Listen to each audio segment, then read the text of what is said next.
Guess who's back? Back again. KS back. Nigga, tell a friend. So yeah, y'all. What's up with y'all? I've been gone for a minute, I know. I'm back though. I'm back, nigga back. Promise. Now, yeah, let's get it, y'all. We need to get this shit. Let's get it. Let's go. Yeah, so yeah. Alright, let's get into this video. Who the fuck sent me this? Hold up. Okay, fuck it. This nigga's weird. Whoever sent me this shit, and wow. Bossy aware of this shit. So let's get to it. When talking about an emerging case, it can be very difficult to keep the facts straight. Okay. It's natural for anyone with information to go on social media and tell the world what they know. It can be difficult for some people to sift through all the noise between facts and rumors.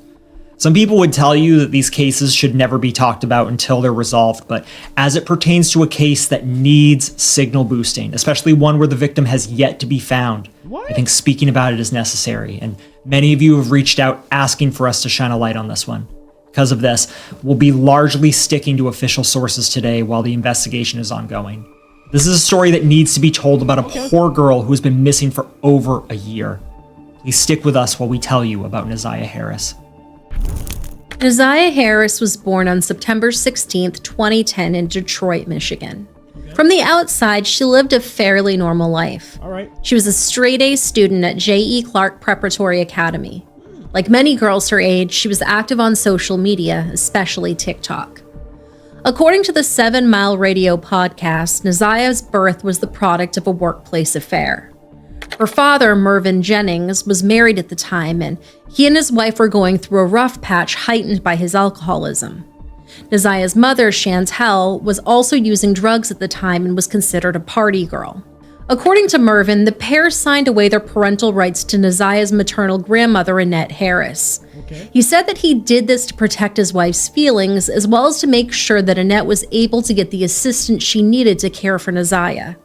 Okay, bruh. See? Bro. What? I'm not gonna lie. Me personally, why'd you get married, bruh? I'm never gonna lie. If you're gonna freaking argue about that, why? And like, bro, like, come on, bro. You can't do that to a child, bro. You just can't. That shit's wrong, bro.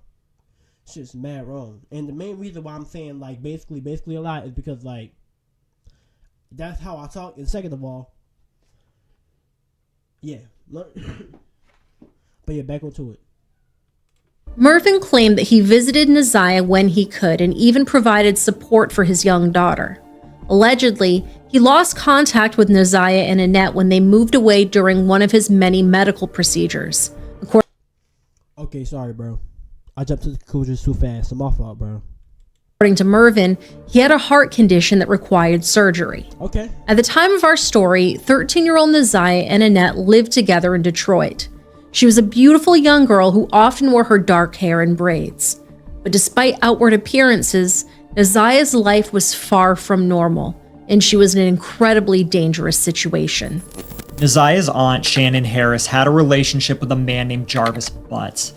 Now, Jarvis had a history of predatory behavior with women and young girls. He would find women with young daughters and then build a relationship with them over time. Then he would prey upon the minors and tell them to keep it a secret.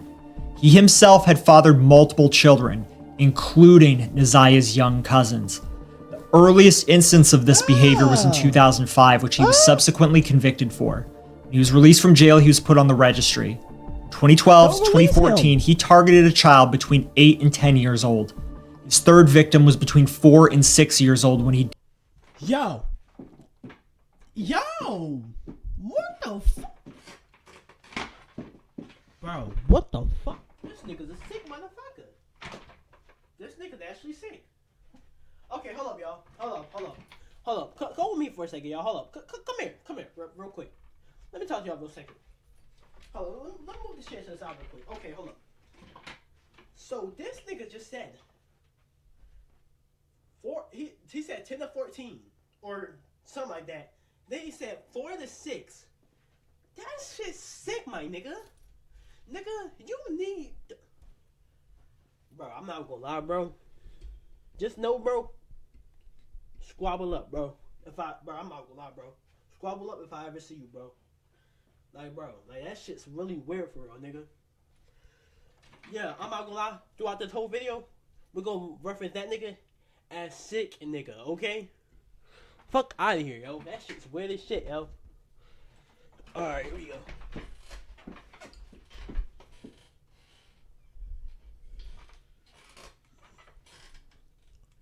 Did the same to her from 2015 to 2017.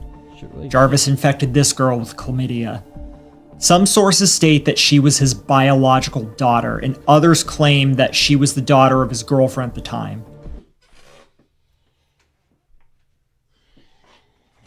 Oh my gosh. I'm about to stop watching this video, y'all. Cause this crap is actually sick, bro.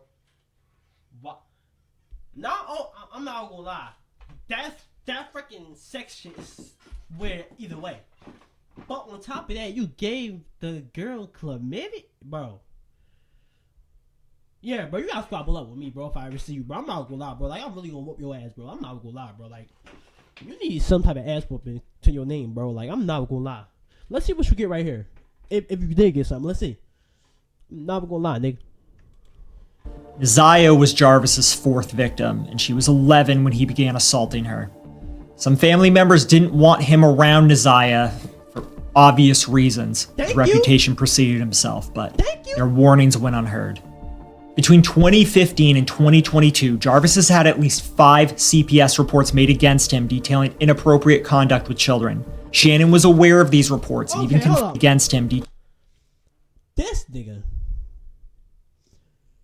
Y'all better not, nobody better not let this nigga near me, bro. I'm not gonna lie to you, bro. Even though I'm fucking, like, actually, like, ha, gigi. I'm actually being serious. This nigga sick. He needs fucking life. I'm not gonna lie. And niggas need to take his ass. See how you like it. Alright, nigga. Yeah. Fuck that shit, bro. This shit actually making me mad. Like, bro. You're a fucking sick ass nigga, bro.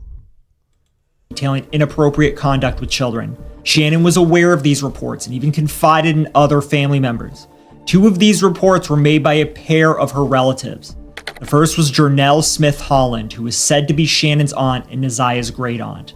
During a birthday party in February of 2022, Jarvis lured Ziyah and another unnamed minor girl into an isolated place and assaulted them. Jernell learned about the attack from Shannon and urged her niece to make a CPS report. Shannon said she would, so Jernell trusted that all would be taken care of, but it wasn't. In April, Jernell contacted CPS herself to report the incident at the birthday party. Shannon was subsequently contacted about her children's safety and for Jarvis's information. Another relative, Kiwana Morton, made her own report after speaking with Shannon about Jarvis. Kiwana reported potential inappropriate behavior within the family and made a point to mention Jarvis by name. He was interviewed for these accusations, which he denied. He also spoke with the unnamed girl in Kiwana's report and searched the home. However, nothing else came from either of these reports. Later questioned by the press, CPS didn't provide any insight of further action taken to protect Ziyah or of their investigation of Jarvis.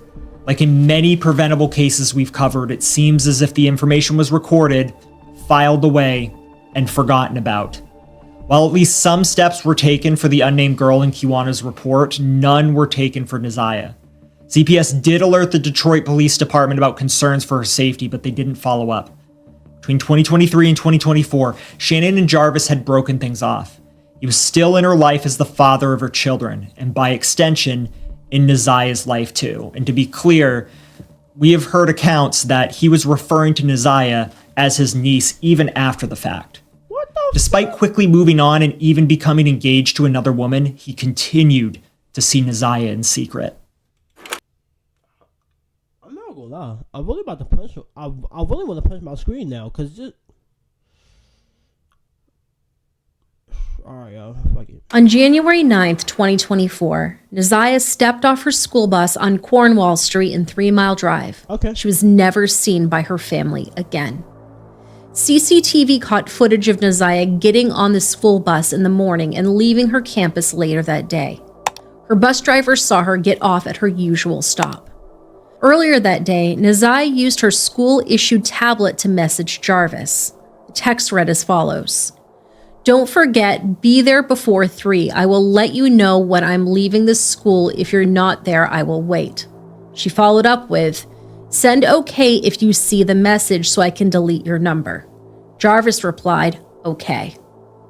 Ziyah also took this picture of herself, which would be the last picture of her taken alive. Damn. Annette Harris reported her granddaughter missing the following day on January 10th. She was and still is criticized for her delay in taking action, but she wouldn't be the only one. The Detroit Public Schools Community District tried handling the investigation on their own. They thought it was just a teenage runaway case and that they could get Ziyah home by themselves. School resource officer Derek Wolf was assigned to the case. Okay. Annette was puzzled as to how Ziyah could disappear between her school bus stop and her front door, as the bus stop was only a short walk from her house. On February 13th, the community district turned to the Detroit police. This nigga. Okay, hold up. Literally, if y'all go to, if y'all look, y'all just say it on the tablet. It said, "Be there. I will wait." He said, "Okay." So he was planning to take her somewhere. Technically, sick ass nigga, bro. Like, bro, what the Police department when they realized it was beyond their expertise. Mind you, it took an entire month for this change to happen. Investigators spoke to Ziyah's friends and classmates, hoping to gain some kind of lead, but the students that knew her well did not share anything useful at first. But eventually, their silence broke. It's unclear how much Ziyah confided in her friends. According to Chief of Public Safety, LaBritt Jackson, sometimes they may think they're helping a friend by withholding information, but they're not. The initial roadblock was a lack of cooperation by the students. She had told them that she planned on running away, but her classmates didn't tell us that initially. I don't know if they're being totally forthcoming now. Kids are extremely loyal to each other. With police searching for Ziyah, Annette told reporters, "I want my baby." I'm not gonna lie. The policeman is right though. He right. They think they're helping, but they're really not. And also, that's fair. I'm not gonna lie. I'm gonna give fair to the kids because like they're kids, so they really wouldn't know too much. So they wouldn't really know better. So I'm gonna give the pass to the kids for a little bit, just a little bit, because y'all still should have told what y'all knew. But hey, I'm gonna give y'all a pass. Be home. And I'm asking in the name of Jesus, and I stand on my faith that he's going to bring her home. And we're asking anybody that has any information, I don't care who it is, please come forth, contact the police department. Her life could be in danger. We can't rule anything out, and I'm hoping and praying that that is not the case. I'm standing on my faith that God is going to bring my baby home. But it's been really rough.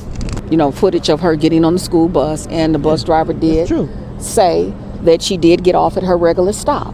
Okay? And she was supposed to have been coming home like she normally do every day. When a child is missing, you got to look everywhere. I had no idea that it was going to be here. I was just told that this is where it was going to be. Ziyah needs to be home with her family. And like I'm always saying to like any parent, this is any parent or guardian worst fear. Any, because they don't know what's happening to their freaking child at that point.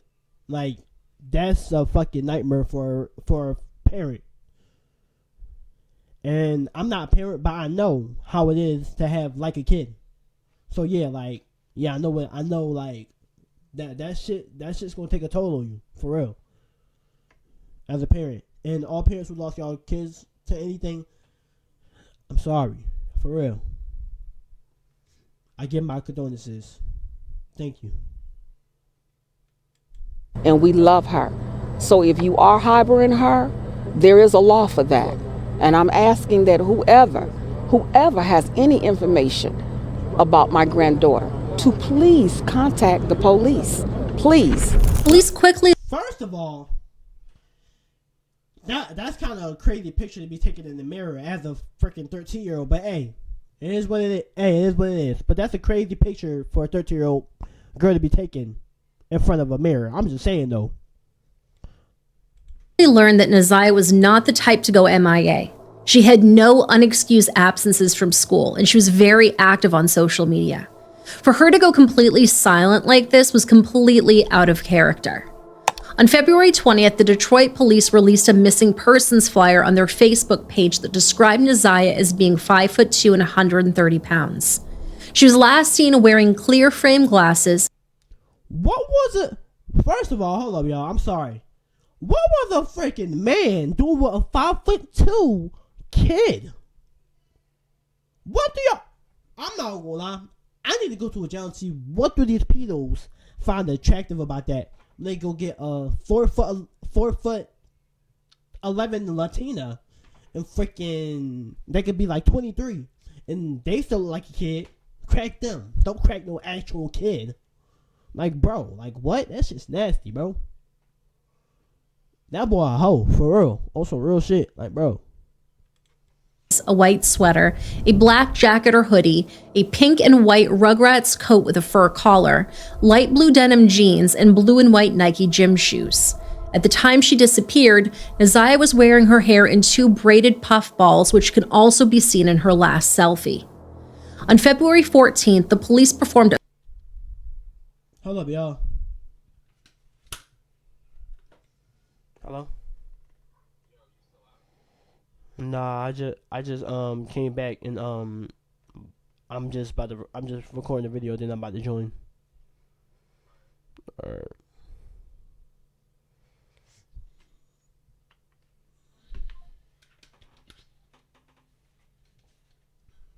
Alright, y'all back. Let's get it, bro. A grid search in Ziyah's neighborhood within a 4-mile radius from her home, even handing out flyers to neighbors and bringing out canine units. Active gang members and people who wouldn't normally be collaborating with police were out in full force, participating in these searches. Yeah, because they trying to find that nigga, bro. Like, I'm not gonna lie. If they found the girl and the girl told them what she knew, we whooping ass. And we might actually boom the nigga. I'm not gonna lie. Just saying. Might actually just boom the nigga. Just saying though. Like, bro, like that's just I'll boom that nigga if I had the chance. I'm just saying though. Cause he weird as shit. The chief of public safety was hopeful they could bring her home alive and well. But in his words, we can't operate on hope and we have to operate on information. Now, before Ziyah went missing, her father Mervyn suffered a stroke made worse by his chronic heart condition. He was hospitalized when he learned that his daughter was reported missing. It said that he and his wife Nakia were among the people out searching for Ziyah on the days his condition allowed. Mervyn said in an interview, "Some people don't even know me, and they coming out. They came up to see me at the hospital. They asked me some questions about my daughter. Have I seen her? And I haven't seen my daughter. You have moments in your life where you do think you're standing alone." Ziyah's disappearance caused a divide in her family. If you a dad to a daughter, bro, that shit's even more hurting, bro. Cause you like, so where your little girl at? And bro, this sick ass nigga, bro, I don't want to see his face, bro. He ugly as shit. Relatives were upset that Jarvis was allowed to be so close to Ziyah, especially unsupervised. I'm gonna boom your ass. My opinion, bro. He shouldn't have been allowed near her at all. Yeah. Detective Jason Also, Mays and his partner interviewed Jarvis Butts on February 15th as he was already in the Wayne County Jail on unrelated charges. He claimed he hadn't seen Ziyah since late December to early January and said they were both in her grandmother's home. He was also asked about texts between them. Jarvis also told investigators Ziyah often came to the auto shop he worked at to visit his daughter. Jarvis was asked about what his day was like on January 9th, and he said he had some criminal charges to take care of. This was somewhat true. He had criminal charges filed against him for carrying a concealed weapon, and his new fiancée had taken him to the police station so he could turn himself in. Yeah. He need one on his hip. Cause he already know. He looked the wrong way. Boom. Yo shit dead, for real. Like, bro. However, the date he was supposed to turn himself in had been pushed back to February.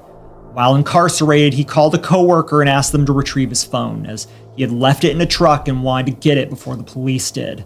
On March 6th, investigators brought their search efforts to a pond near the intersection of Gratiot Avenue and Quinn Road in Clinton Township, just behind a shopping center. It was thought Ziyah could be there, or that they could find evidence of her being there. However, their initial search did not yield any results. On March 7th, a woman named Valerie Smith called the Detroit Police Department with evidence. For 2 weeks, Valerie walked past a lost school ID card. One day, she picked it up and recognized Ziyah's face immediately. March 12th, U.S. Border Patrol agent Wyatt Barnes located discarded clothing in the area of 7 Mile and Berg near the Rouge River. Wow. He found a shoe, a pair of pink overalls, a black hoodie with a set of headphones in its pocket, and a towel. Wow. One article of clothing was reported to be damaged in some way, pointing to some kind of altercation. That's Later come out that there was blood evidence found on it. However, there were no major updates after March. It took until August 15th for more updates to be made to the public, including background information and a timeline of events from January 9th. When Ziyah got off the school bus, she met Jarvis and one of his co-workers, and they took her to the auto shop. Okay. According to reports, Jarvis's sister was in the building at the time. She saw Ziyah but didn't say anything to her. Jarvis, Ziyah, and the co-worker later went to Ypsilanti before returning to the auto shop. Jarvis rented a room at the Park Crest Motel from 9:30 p.m. on January 9th to 12:20 p.m. on the 10th. Okay. The workers at the front desk would later provide these records to the police. Jarvis's phone was tracking his location during this entire period and placed him near the Rouge River on January 10th. Yeah. After Ziyah went missing and before her clothes were found. Yeah. Investigators found many text messages between Ziyah and Jarvis of an explicit nature, which we're not going to read for you. Yeah, please don't. Some of these messages included pictures. By going through the messages, police found a potential motive. On September 26, 2023, Ziyah told Jarvis she had missed her period. She had taken a pregnancy test before and it had come back negative, but she needed to test again and didn't have the money to buy another. She told Jarvis, "You ain't scared to get a plan B. Get a pregnancy test and bring it later today and just act like you have to use the bathroom." Yeah. On November 27th, Ziyah texted. No, I'm not gonna lie. Wait. No, wait. No, wait. This is a sad situation. Wait.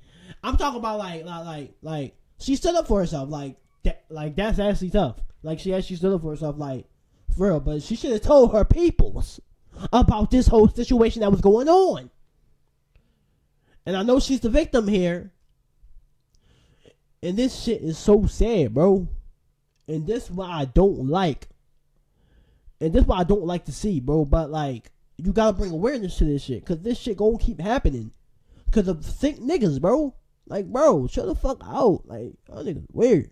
Today and just act like you have to use the bathroom. On November 27th, Ziyah texted Jarvis and said, "I just want to talk. I really don't want to lose you. Can we talk later? Yes or no? I don't know what your problem, but I need you to bring me what I need tonight. It's hard doing all this gym shit with this baby, and if I don't do them, I'm gonna get an F." During this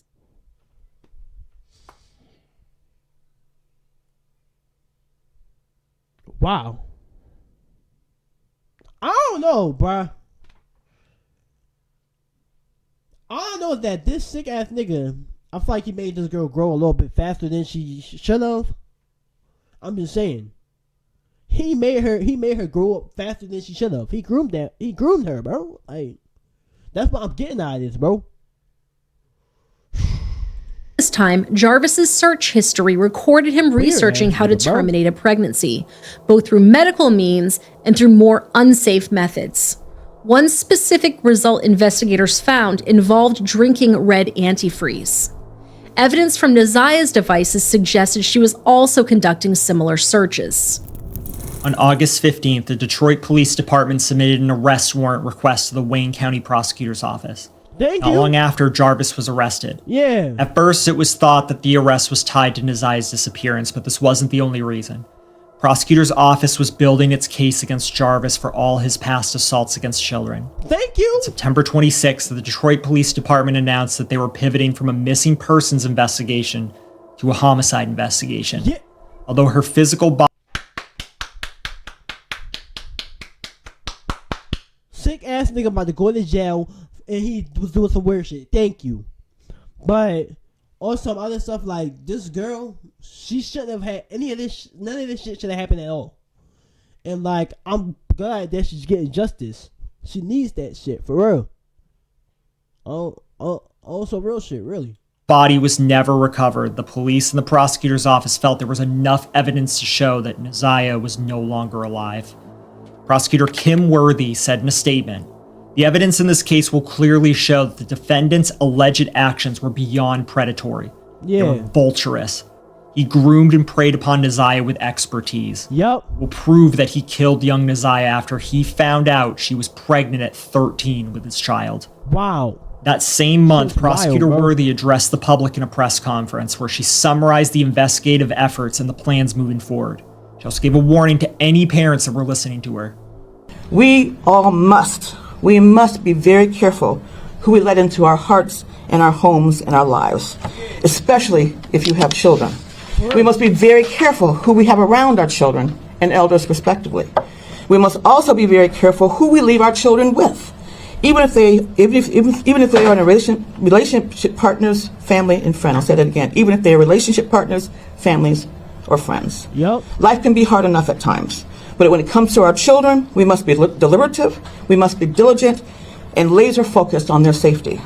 And sometimes we must make decisions about them and their lives that we may not like, and that they may not like, but it's for the betterment of them and their safety and their future. When something doesn't feel right, even if it's just that voice in your head, it usually isn't right. And sometimes when we are attentive and we do everything right by our children, things can still happen and still go very wrong despite our best efforts. This can happen to good watchers of children. But we must always ask ourselves at the end of each and every day, was I right by each member of my household in terms of their safety? Did I do right by my children? On September 27th, Jarvis... Fuck you, you bitch ass nigga. And I'm gonna say it to him through the camera. Fuck you, you bitch ass nigga. You're a fucking royal ass nigga. No, as I was saying, focus off him for a second. Now, this lady was right. For real, like, keep your kids with somebody that you know that actually take care of their own kids or anything.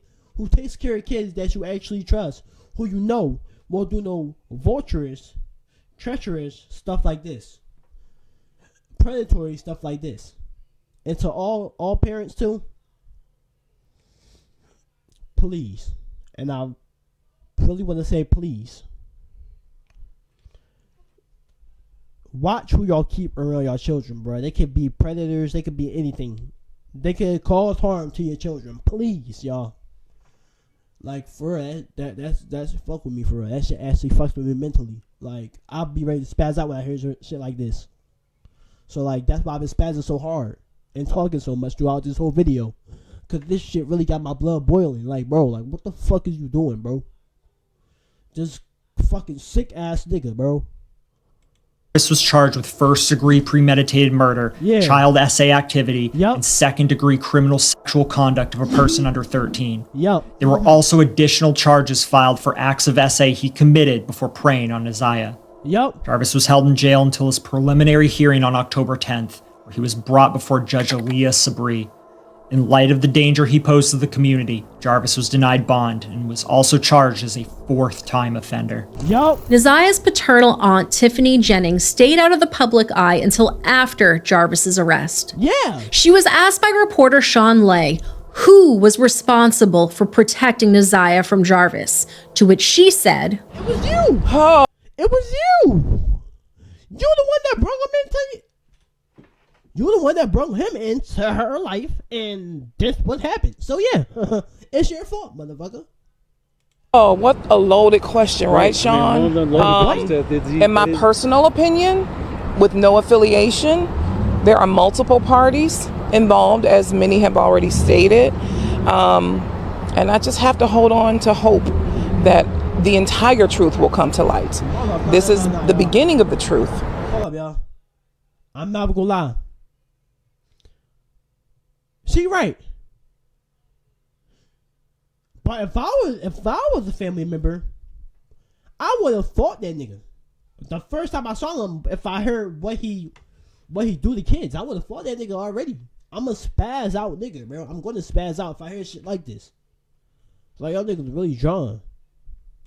And we're very grateful for this part. But hold up, y'all. Hold up. I should still recording. But the entire story will come out. Ziyah was only beginning to repair her relationship with her father and her paternal family by extension. But in this interview, Tiffany implies that those closest to Ziyah had a hand, directly or indirectly, in everything that happened to her.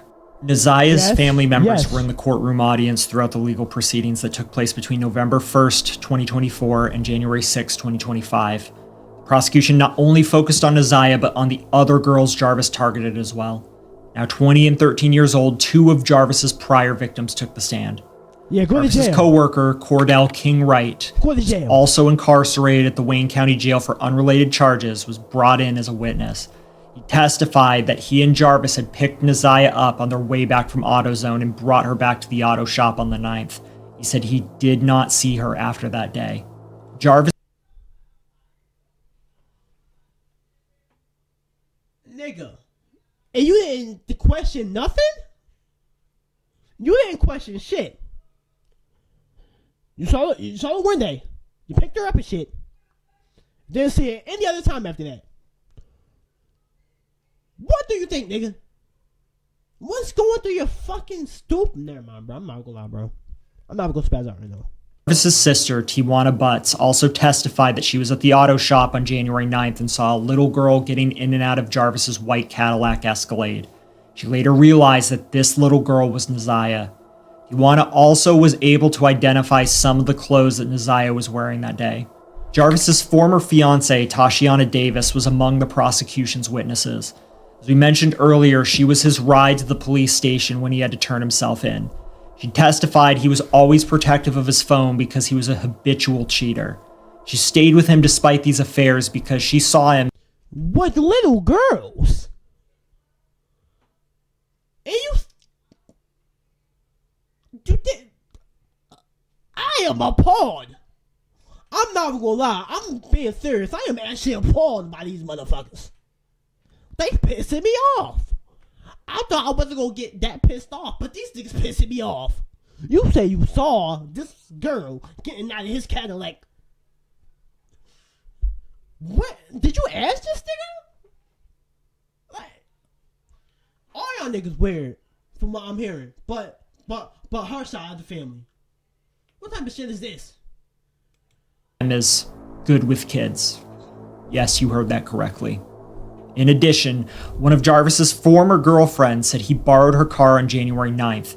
When she got the car back, she found a pair of glasses inside. They were identical to the set Ziyah often wore. Testimonies from investigators furthered the case against Jarvis. The text messages between Ziyah and Jarvis were presented in court. The earliest were dated back to September of 2022. Ziyah would have only been 12 years old. In one exchange, Jarvis visited the Harris house when no one was home. He told Ziyah he left with a pair of her underwear. He solicited Ziyah for explicit pictures of herself, made sexual advances, and guilt-tripped her when she wouldn't do what he wanted. In the end, Judge Elias Sabri had harsh words for Jarvis and everyone that failed Ziyah. Stand up. You've been sitting over there for 4 days with your head down, sitting between and behind your attorneys with your mask on and taking vigorous notes. I want you to pay attention and listen to everything I have to say. I have been trying to figure out for the last 5 days, you. At one point I thought you were cognitively impaired in the beginning of this exam. And then maybe you had the brain of a 10-year-old and that's why you were doing such things. But as I'm not gonna lie, y'all. I'm gonna keep it 100. I don't get how these niggas, I don't get how these lawyers, I'm trying to be so fucking serious, but I always think this. How do you freaking defend a nigga that you know did this shit? Like, how the fuck do you do that? If a lawyer ever watched this video, can you tell me how? Because I know it's the money, but like, come on, bro. Like, How do you do this shit? Like, first degree murder. Damn, he did that shit. Oh shit, yeah, he did do that shit. How the fuck do I counter this? Like, bro, how you do that? As I heard more and more testimony, you are just the true definition of a Yeah.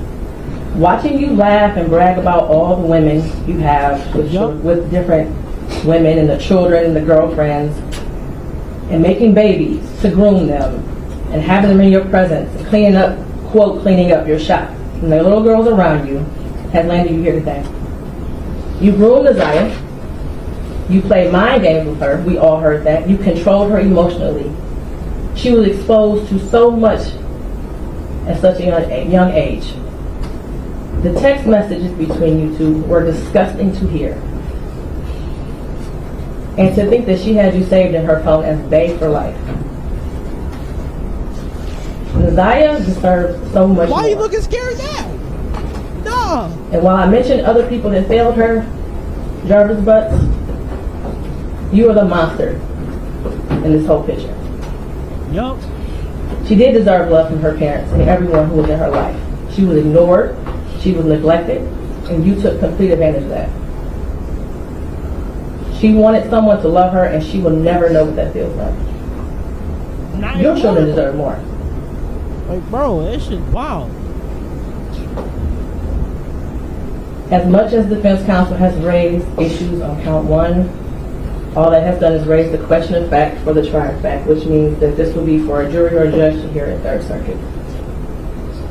I pray for the healing of all the victims and the young girls and possibly boys who have come into contact with you. As a community, we should look at this case as a prime example of how much work we have to do when it comes to protecting our children and especially our black girls.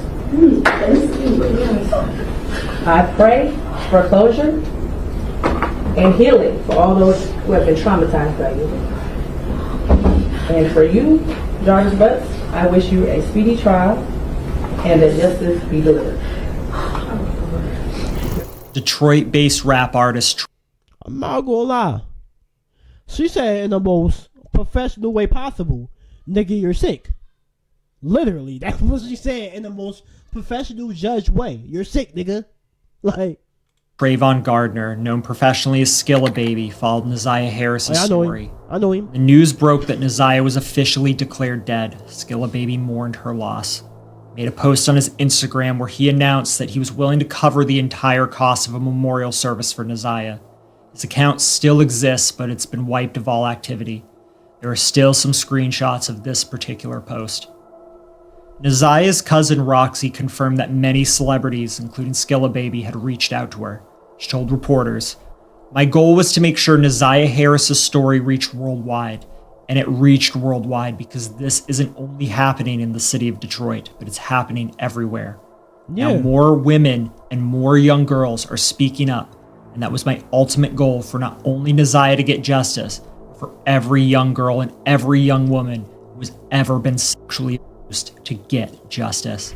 In addition, Mark DeAndre of the 7 Mile Radio podcast used his platform to help spread Ziyah's story across Detroit as early as February of 2024. Mark interviewed family members during his live segments, including Ziyah's biological father, Mervyn Jennings. At first, Mark worked closely with Ziyah's cousin Roxy, but Mark and Roxy parted ways in January of 2025. She shared the following post on her Facebook account, which reads in part, "I regret to inform you all with a very heavy heart that I am no longer associated or part of the 7 Mile Radio team with Mark due to irreconcilable differences. Please respectfully refrain from sharing any social media content associated with 7 Mile Radio with me. This decision was not an easy decision to make. However, it is best for me in my current journey in life at this time. I wish you the best in all of your future endeavors. Thank you for your gracious support and understanding." We mentioned 7 Mile Radio podcasts earlier in this episode, but there are a lot of creators such as Black Girl Gone and Shanitra Speaks that have done deep dives into the parts of the case that the media hasn't covered, such as Ziyah's family dynamics and the rumors that have been unfolding on social media. Since we can't corroborate some of what's been said with official sources, we won't be covering those points today. However, if that's something that interests you, we'll be sure to link their channels for you to check out. In February of 2025, the Department of Health and Human Services released a lackluster official statement. It read, "Our hearts go out to the family and friends of Ziyah Harris. While we can't discuss specific cases due to state and federal laws, MDHHS is deeply committed to ensuring the health and safety of all children." There were many petitions created on change.org seeking justice for Ziyah. One of these was created by Tamara Liberty Smith, Vice Chairwoman for the Detroit Board of Police Commissioners, and also Mervyn Jennings' friend of 35 years. She included an open letter to Child Protective Services, which read, "The safety and well-being of our children must be our utmost priority. Recent events have highlighted a critical gap in the enforcement of CPS rules, allowing children to remain in environments where their safety is compromised by known violators of these rules. Ziyah Harris's tragic passing underscores the need for immediate action. Her life was cut short because a known pedophile was allowed to have contact with her despite existing CPS guidelines intended to prevent such scenarios. We believe that this tragedy could have been avoided with stricter enforcement and oversight." I'm not gonna lie, y'all. The family. What? I'm not gonna lie. The dad, I'm not gonna give shit to for real. But why would y'all let this nigga around her, bro? Like, y'all knew what this nigga did in the past. Y'all still allowed this shit. Like, what the fuck? Whatever, bro. Alright. Like, y'all, what? Hey, I'm not gonna give shit to the family neither. They agreement too. I'm sorry for y'all loss. And this needs to really come to an understanding. I'm really sorry for your loss, though. We urge CPS to 1. Review and strengthen policies. Reevaluate current policies related to the custody and care of children who may be exposed to known pedophiles, ensuring that these policies are robust and comprehensive. 2. Enhance monitoring and compliance. Increase monitoring and enforcement efforts to ensure compliance with CPS rules, particularly in cases where a child's safety may be at risk. 3. Implement mandatory reporting and accountability measures. Establish mandatory reporting and accountability protocols for caregivers and guardians who knowingly place children in unsafe environments. 4. Provide better support and resources. Offer more support and resources for families and caregivers to make informed decisions that prioritize the safety of children. Tamara's petition currently has over 30,000 signatures and is still open today. We'll have it in the description and the pinned comment below. There are other petitions out there on the web that are advocating for the arrest of Ziyah's grandmother Annette and her aunt Shannon as they allowed Jarvis into Ziyah's life. Jarvis is scheduled to go to trial on October 6, 2025. He's facing a maximum sentence of life in prison without the possibility of parole. He needs that. However, as he's yet to go to trial, he is considered innocent until proven guilty in a court of law. Ziyah's father, Mervyn. I know y'all did not just say with a straight face. What did you just say? Without the You saying this nigga, right? Hold up, y'all. This nigga right here, the sick ass individual, sick ass nigga right here, with the mask on, by the way, is what? He's what now? Possibility of parole. However, as he's yet to go to trial, he is considered innocent until proven guilty in a court of law. Where? Ziyah's. Where? Where's this nigga innocent at? Tell me that. Where's this nigga innocent at? We saw all the texts. It's all incriminating over to him. And he already has damn near, I don't know how many more victims he has. But for what we know, 5. Like, bro, what? Wait, hold up. It's either 4 or 5. But seriously, either 4 or 5. That's what we know of. Father, Mervyn Jennings, died in August of 2024. Wow. It's unclear if he ever learned his daughter's fate or the man responsible for it. His family and friends spoke to the public on his behalf, asking for justice to be served. Tamara Liberty Smith told the press, "He died of a broken heart. He He passed not knowing where his daughter was. That's the reason he got sicker. He was searching relentlessly for her. And now, he's left the earth with no answers. I'm just hoping the family can get the justice they deserve. I'm not sure we're even looking for a living person anymore, but the family still wants answers, and for whoever did this to be punished. So, I'm not gonna lie, y'all. Also, real stuff. This nigga's weird. I'm not gonna lie. Everybody, look. The parents, seriously, keep y'all kids away from these sick ass, weird ass individuals, bro. Like, even though they might seem safe, they probably not, bro. Like, keep your kids away from these sick ass niggas, bro. And then the fact that this motherfucker knew that he did this shit, and she ain't say nothing to them or something. Like, I'm trying to figure out what this is. But you know, hey. I want justice for the girl, for real. I do want justice for the girl. So, justice for Ziyah, for real. Justice for her. And, yeah, this was a hard one, y'all. I'm not gonna lie. I might have to listen to some music after this, because I'm actually really depressed right now. Because that's just actually sad. For, like, to learn that a child went through this shit? Like, bro, nah. But yeah, it's been your boy KS, and basically, peace.